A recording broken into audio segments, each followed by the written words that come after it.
All stories begin with once upon a time. The story that I really want to tell you also begins like this, but there is a small difference.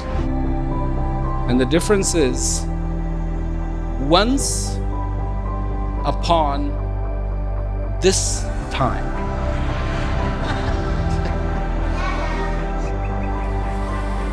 There lives you.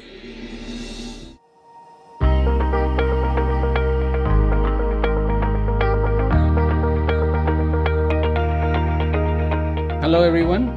I hope you're all doing well. I have returned, had a really nice event, 2 days in Munich, Germany. And I just wanted to say a few things. As you may have heard from some of the other broadcasts that I put together one-to-one, that I've been talking about the three things. And this power, this energy that is everywhere, a very nice way to describe it, a very beautiful way indeed, is that it was, it is, and it will be. It has no end. Nobody can trace back its beginning. It's been there. From that, everything comes, and to that, everything goes. And in a way, it is the quintessential merging of the three powers: the creator, the sustainer, and the destroyer. Everything is within that. And then there is the little old us. Not so little, and maybe not so old, but there we are. And I guess the most appropriate way to describe us in that context is that we weren't. Now we are. And there'll be a time where we won't be. So, wasn't, is, won't be. It's simple. It's beautiful. And it's always putting everything in the context of was, is, and will be. So, there is that. That was. Is, will be, then us, wasn't, is, won't be. And this is, for us, everything. Now, let's switch to the third thing. What is the third thing? The third thing is that one thing that we dramatically engage with. This world. Now, what is this world? I mean, if I started going through the list, it would be simply a very, very, very long list. All the things that we have created. All the things that we have made possible for ourselves. The bridges that we have built, the roads that we have built, the systems that we have created, the farming systems that we have created. So many things that we have made, that we have created. Those things that this whole world is all about. Our lives in this time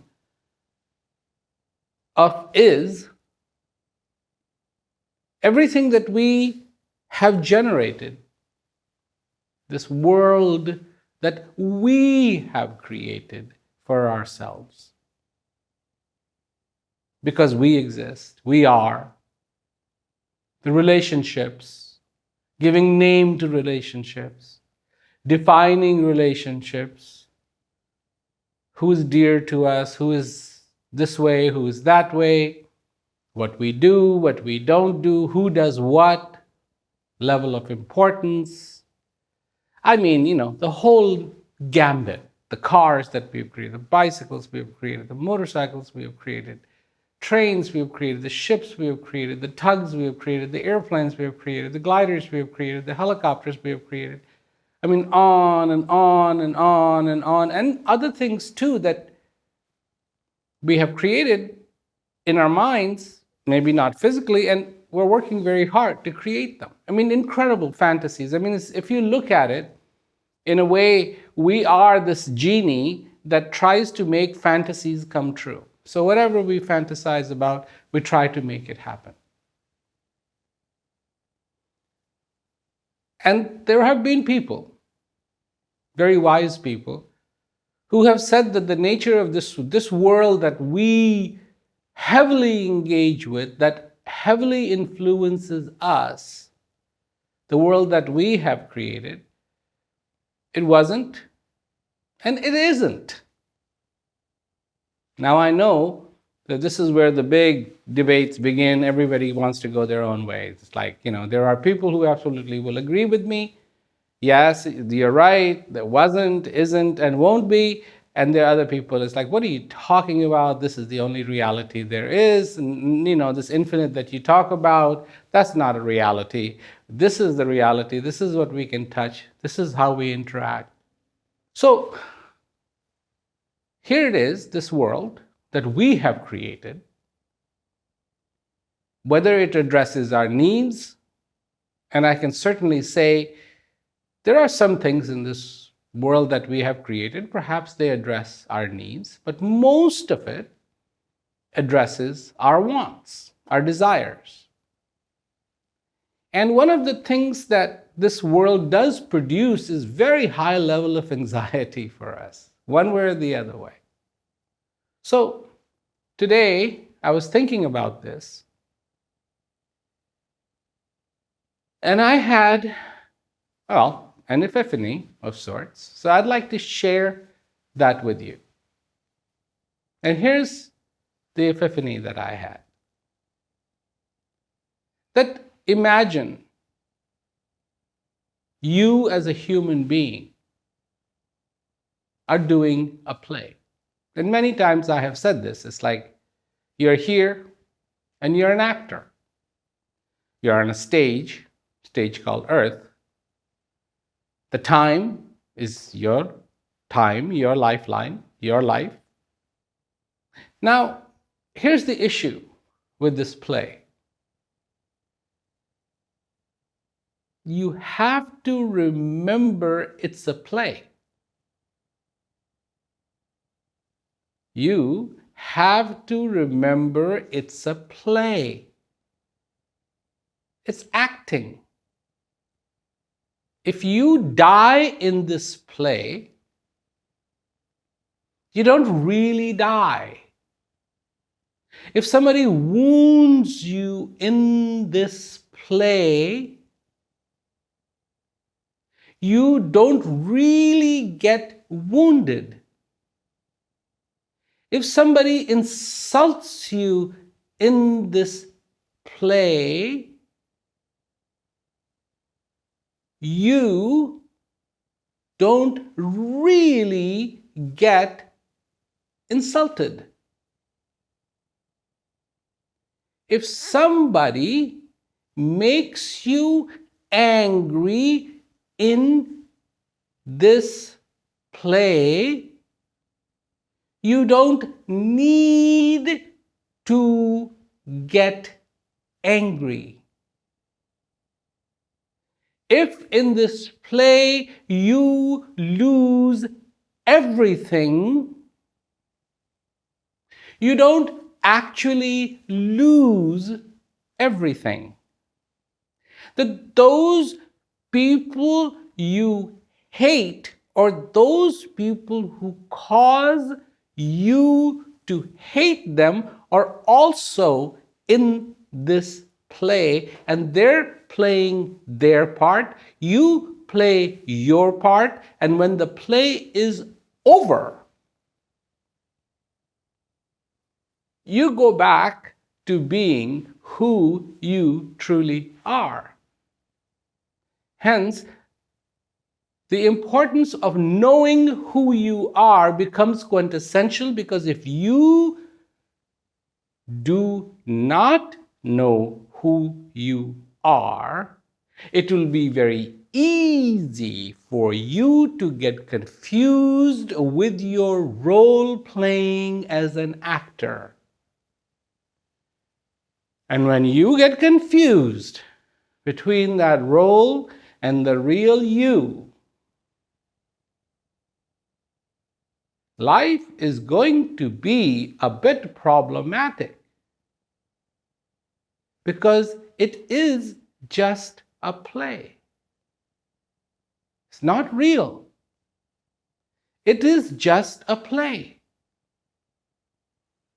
In this play, you may become rich, and you may become poor. And if you know who you are who you are, and it does not affect your real riches, because it is not the sense of what is going on in the play, but you understand the reality. And the reality is who you as a human being are. So there's that was, is, and will be. There's that is you, that wasn't, but is. See, that is that same is as that was, is, and will be, and you don't share the first one, which is were, that you were, but you are. The is still there. Is still there. And as that infinite is, and so are you for this moment. The only difference is the infinite will be, you won't be. But the play, see, now it makes sense, right? That it wasn't, isn't, and won't be, because it's just a play. So, it's just a play, then wasn't, isn't. It is not the reality. And it won't be.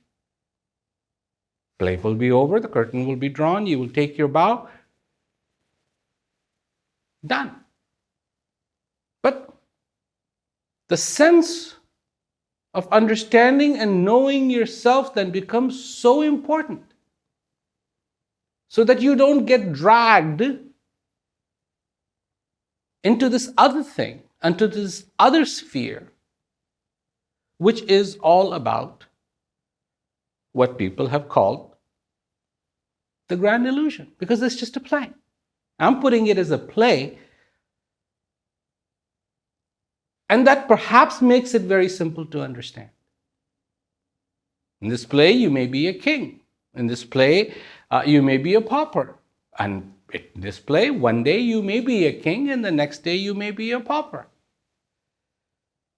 And the reality of it is that you are neither a king nor a pauper. Only in the play.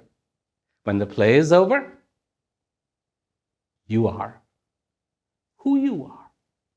That your sense of relationships is not the relationships that are in the play, but the relationships that truly are yours. The connections that you have that have something to do with you. You can only know this. You can only understand this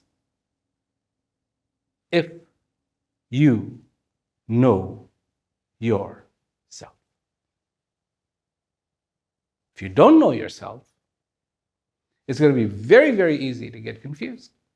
Now, what got me thinking about this, that it's just a play, it was the questions, a lot of questions that I received, and I wanted to answer them. So how do you answer them? And here's the issue that I have. Lot of the questions, some of the questions, yes, I can just answer very simply, yes, no, whatever. But most of the questions require a dialogue. I need to talk to you. I need to ask you some questions. Because simply stating, oh, my car is broken, I can't help you. I need to know what is broken. If you in your life don't see any hope and I'm trying to show you hope, question is, do you want to see hope or do you want to see despair? Hence the play. In this play, you're going through this, and there is that story. I think it's a beautiful story. It's a wonderful story. That there's this king.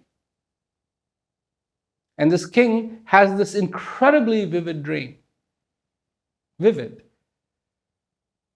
That he's preparing for this battle. And he goes on to this battle. And the battle is horrendous. I mean, he has to fight and fight and fight and fight. And amazingly enough, he loses the battle. And when he loses the battle, he has to flee for his life. See, it's taking on the nightmares. Nobody likes the nightmares.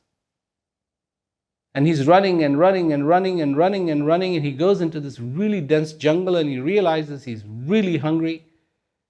And it's drizzling rain and it's cold and it's miserable and he's really, really hungry and he would like something to eat. But what does he eat? There's nothing there. And he sees a hut. He goes over to the hut. He knocks and he says to this old woman that lives there, it's like, do you have something to eat? And she goes, no, I just finished cooking and I've ate it. But I have some rice. I have some lentils. Here's some salt. Maybe you can make yourself a dish with this and eat and be satisfied. The king is very thankful. He takes these. He gets a little pot together. He gets a little fire together. And it's very difficult for him. He's blowing in the smoke. All the wood is wet. Anyways, he finally manages to get some water, put the rice, put the lentils, put the spices in, and he has made a dish, and he's looking forward to having it. It smells nice. He's looking forward to having it. He gets a big banana leaf, he puts it down, and he's waiting for this to cool off so he can have it. And at this point, two bulls come fighting with each other and take everything that he has made and completely, with their hoofs, trample it into the mud. And at seeing this, he is so heartbroken. He's so broken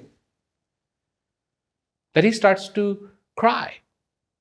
Except he's now crying in real life.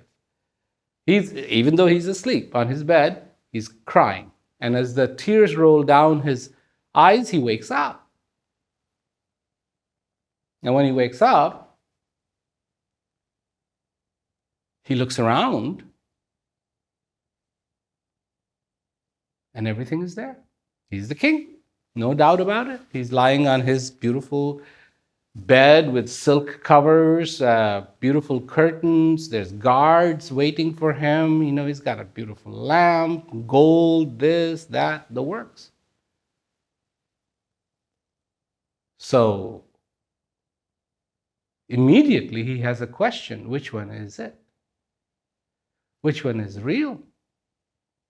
Me being a king or me having lost the battle? Knowing yourself becomes more important now, doesn't it? I have taken that battle scene out, I have taken all of that out, and I have made you an actor. Because this is what I feel. I am too. I am an actor. And yes, I have relationships. I have people around me. I have to do this. I have to do that. I do this. I do that. I go here. I go there. I talk about this. I talk about that. Sometimes things go well in my life. Sometimes things don't go well in my life. But you know something? I do understand one thing that I have to do is I have to keep the acting part separate from the reality that I am. That reality that is inside of me, that divine that is inside of me, that was, is, and will be. An opportunity has opened up for me in that is, because I wasn't, I am, and I won't be. That opportunity that has opened up in is to understand, recognize, feel that infinite that is within me. I am too busy playing my part. If I don't know myself, then I cannot distinguish the role from the reality. There's a role that I am playing. The role will end. And I don't know who I am. And all of a sudden, this role becomes real. And one day I'm playing a pauper. I'm a pauper. Oh my God, I have nothing. And one day I have everything. I'm a king. One day I have this. One day I have that. Isn't this play kind of like that? Isn't that what happens in this play? Sometimes you have pain. Sometimes you have joy. Sometimes things are really wonderful. Sometimes things are horrible. And when they are horrible, we get shaken to our core. And so many of the questions that I get, they're rooted in that. They're rooted in that. Because there is little or no understanding of what the self really is. Somebody even asked, you talk about feeling that, experiencing that infinite that's inside of you, or the who you are, feeling that, experiencing who you are, and conquering.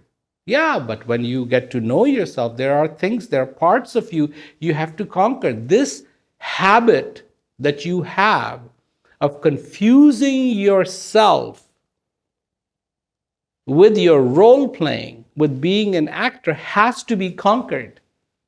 It has to be controlled.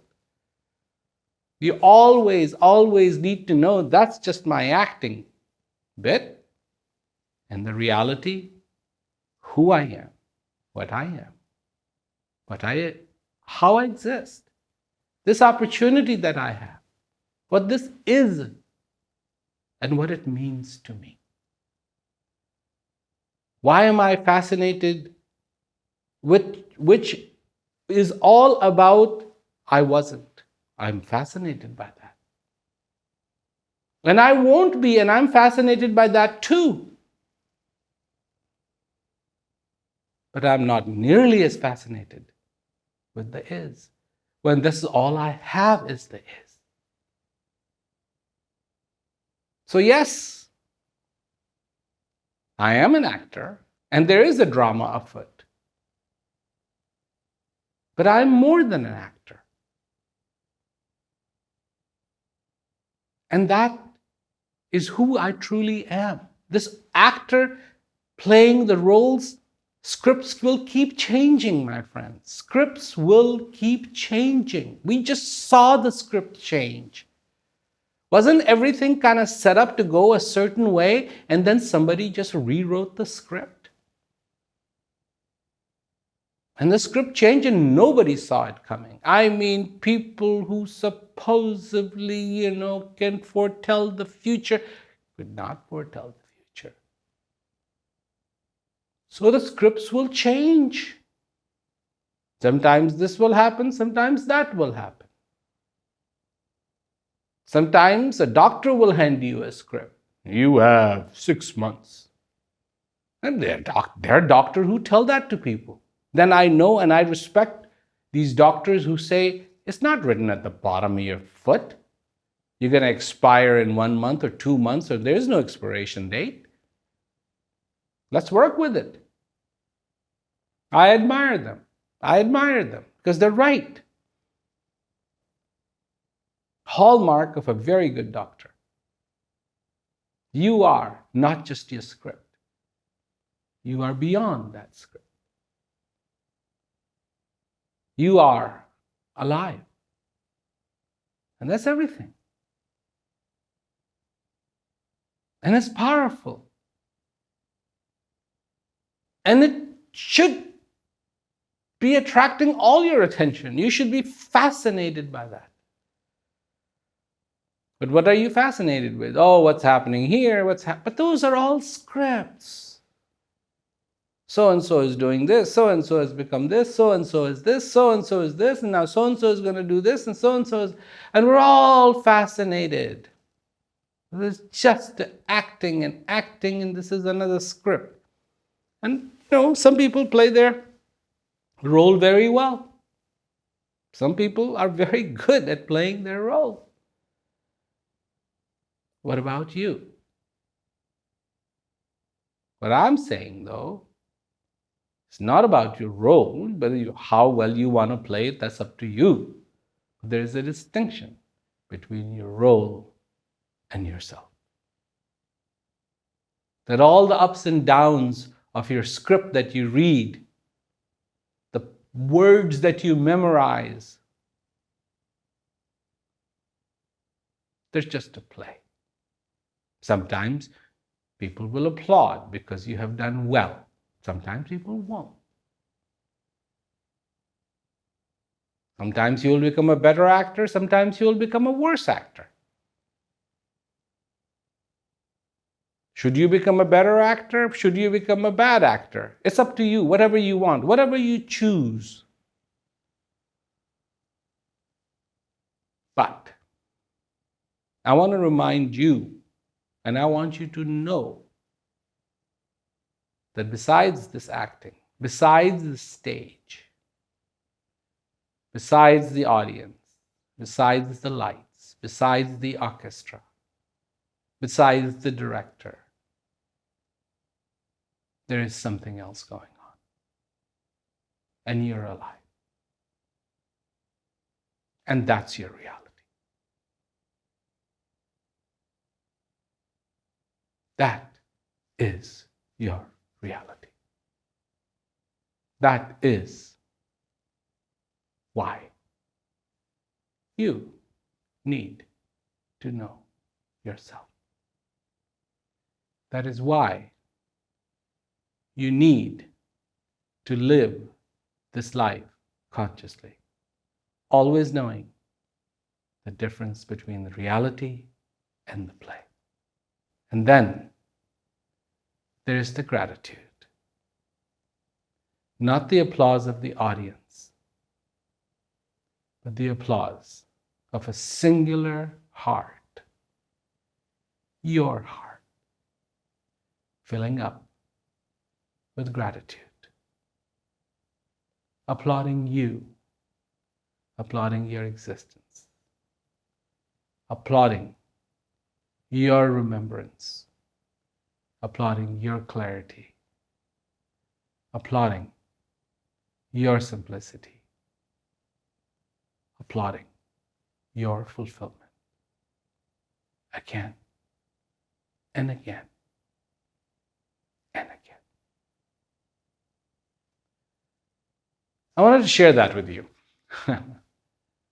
I hope that answers some of your questions. I hope that somehow it makes your life easier. uh, understanding going forward. I know these are difficult times, but it's up to you. It's up to you how you look at it. You know, you can make it enjoyable because still the breath comes into you and goes out of you. You exist and you are very real. You won't be, but so far you are. You are very real. Rest is a play. Scripts will change. Always do. Always have. It's not about that. Really isn't about that. So anyways, I hope you feel good. Take care of yourselves. And I'll talk to you soon. Thank you.